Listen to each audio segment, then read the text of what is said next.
مطلب یہ بولنا چاہ رہے ہیں کہ صرف اہل حدیث مولوی کی سنو, کسی اور کی مت سنو. تو یہ سوال کا جواب میں چاہ رہا ہوں دیا جائے. تو اچھا اس کا مطلب کیا ہوتا ہے کہ ہم یہ کہہ دیں کہ سارے لوگ صحیح ہیں؟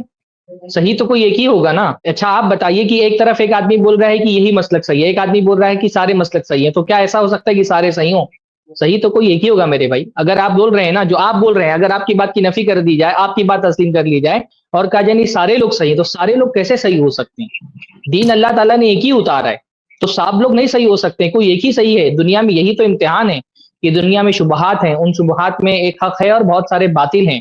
آپ کی ذمہ داری ہے مسلمان ہونے کی حیثیت سے کہ آپ بہت سارے باطل کے بیچ میں اس ایک حق کو تلاش کر کے اختیار کریں. یہی تو دنیا میں امتحان ہے اصل. اور ہم یہ کہاں بول رہے ہیں کہ کسی کو مت سنو, ہم یہ تھوڑی بول رہے ہیں کسی کو مت سنو, ہم تو یہ کہہ رہے ہیں نا کہ اس کی بات سن لو کسی کو بھی, لیکن مانو اس کی جس کی بات دلیل کے زیادہ موافق ہے. ہم کب بول رہے ہیں آپ کو کہ کسی کی مت سنو؟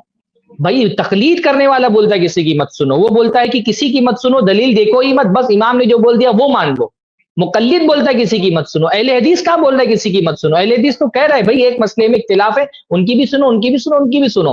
پھر دیکھو کہ دونوں سب لوگ دلیلیں کون سی دے رہے ہیں, جو دلیل کے موافق بات کر رہے ہیں اس کی بات مانو. اہل حدیثی تو کہتا ہے سب کی سنو, مقلد کہاں کہتا ہے سب کی سنو؟ مقلد تو کہتا ہے تم حنفی ہو, تم مت دیکھو کہ امام شافعی کیا کہہ رہے ہیں, احمد ابن حنبل کیا کہہ رہے ہیں, امام مالک کیا کہہ رہے ہیں, لیث کیا کہہ رہے ہیں, اوزائی کیا کہہ رہے ہیں, سفیان ثوری کیا کہہ رہے ہیں, امام نخعی کیا کہہ رہے ہیں. تم کسی کی مت سنو, تم صرف امام کی سنو اور دلیل جانے بغیر اس کے پیچھے چلو, یہ مقلد کہتا ہے. اہل حدیث تو یہ کہہ ہی نہیں رہا کسی کی مت سنو. اہل حدیث تو کہہ رہا ہے بھائی سنو, امام شافعی کی بھی سن لو کسی مسئلے میں, امام حنیفہ کی بھی سن لو, امام مالک کی بھی سنو, احمد ابن حنبل کی بھی سنو, سارے ائمہ کی سنو, سب کے دلائل دیکھو, صلاحیت پیدا کرو اپنے اندر, تجزیہ کرو, جس کی بات دلیل کے موافق ہے اس کی بات مان لو. تو میرے بھائی سب سے زیادہ اوپن اس معاملے میں اہل حدیث ہیں الحمدللہ. اور مزید بارک عام اللہ. آدمی علماء کی طرف رجوع کرے.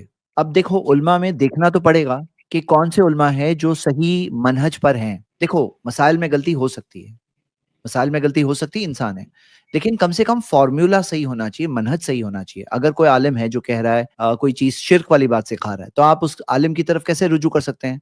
تو ہم یہ نہیں کہہ رہے ہیں کہ شرک سکھانے والے عالم, عام آدمی جو رجوع کرے گا تو شرک سکھانے والے عالم کی بات لے لے, سن لے. علماء کی طرف رجوع کرو کا مطلب یہ نہیں ہے نا کہ کوئی شرک سکھانے والے عالم کی طرف جاؤ یا بدعت سکھانے والے عالم کی طرف جاؤ. اسی طرح جو لوگوں نے اپنے آپ کو باندھ دیا ہے کہ ہم تو یہ امام کے ماننے والے ہیں, ہم تو ان کی بات کو کسی بھی حال میں نہیں چھوڑیں گے. مطلب قرآن و حدیث کے 100 دلائل آ جائے, لیکن ہم تو امام کے ہی ماننے والے ہیں, ہم ان کی بات نہیں چھوڑ سکتے ہیں. جن کا یہ طریقہ کار ہے, جن کا یہ منہج ہے, جو اپنے آپ کو اس طرح سے باندھ چکے ہیں کہ ہم قرآن و حدیث میں کیا ہے دلائل, امام شافعی ہے, امام مالک ہے, احمد بن حنبل ہے. اگر کوئی کہے میں امام ابو حنیفہ کا ماننے والا ہوں رحمہ اللہ, اور ان کی بات کسی بھی حال میں نہیں چھوڑوں گا, اگر کسی کا یہ موقف ہے, تو ابھی آپ ان سے کیا ایکسپیکٹ کر سکتے ہو؟ تو اگر ایک عام آدمی کو رجوع کرنا ہے تو کسی ایسے کی طرف ہی رجوع کرنا ہوگا جن کے پاس قرآن و حدیث کے دلائل ہو, جو مانتے ہیں سارے اماموں کو, علماء کو, جو سارے اماموں کو رسپیکٹ کرتے ہیں, لیکن جن کے پاس بھی پروف ہے قرآن و حدیث سے, ان کی بات کو مانتے ہیں, اور ان کی بات قرآن و حدیث والی بات کے آگے کسی اور کی, کسی عالم کی بات کو قرآن و حدیث کے اوپر نہیں رکھتے ہیں. تو یہ جو علماء کا یہ طریقہ کار ہے, انہی کی بات طرف رجوع کرنا پڑے گا. اور آج کے زمانے میں یہ طریقہ کار اہل حدیث علماء کا ہے.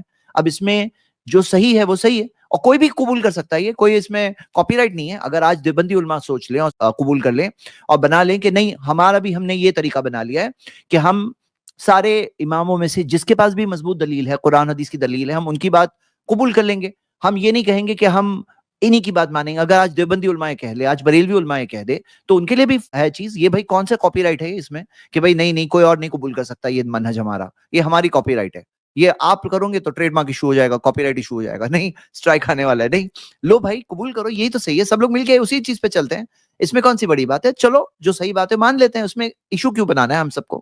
جی, اس کلپ کی فل ویڈیو دیکھنے کے لیے ہمارے چینل پر ضرور آئیں.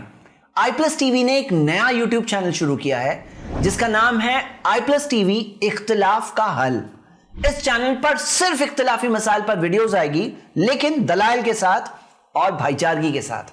آپ کو میں دعوت دیتا ہوں کہ آپ بھی ہمارے اس چینل کو سبسکرائب کریں, ہماری ویڈیوز کو شیئر کریں اور نوٹیفیکیشن آئیکن کو آل سلیکٹ کریں تاکہ آپ کو ہماری ویڈیوز کا نوٹیفیکیشن مل سکے. جزاک اللہ خیر, والسلام علیکم ورحمۃ اللہ.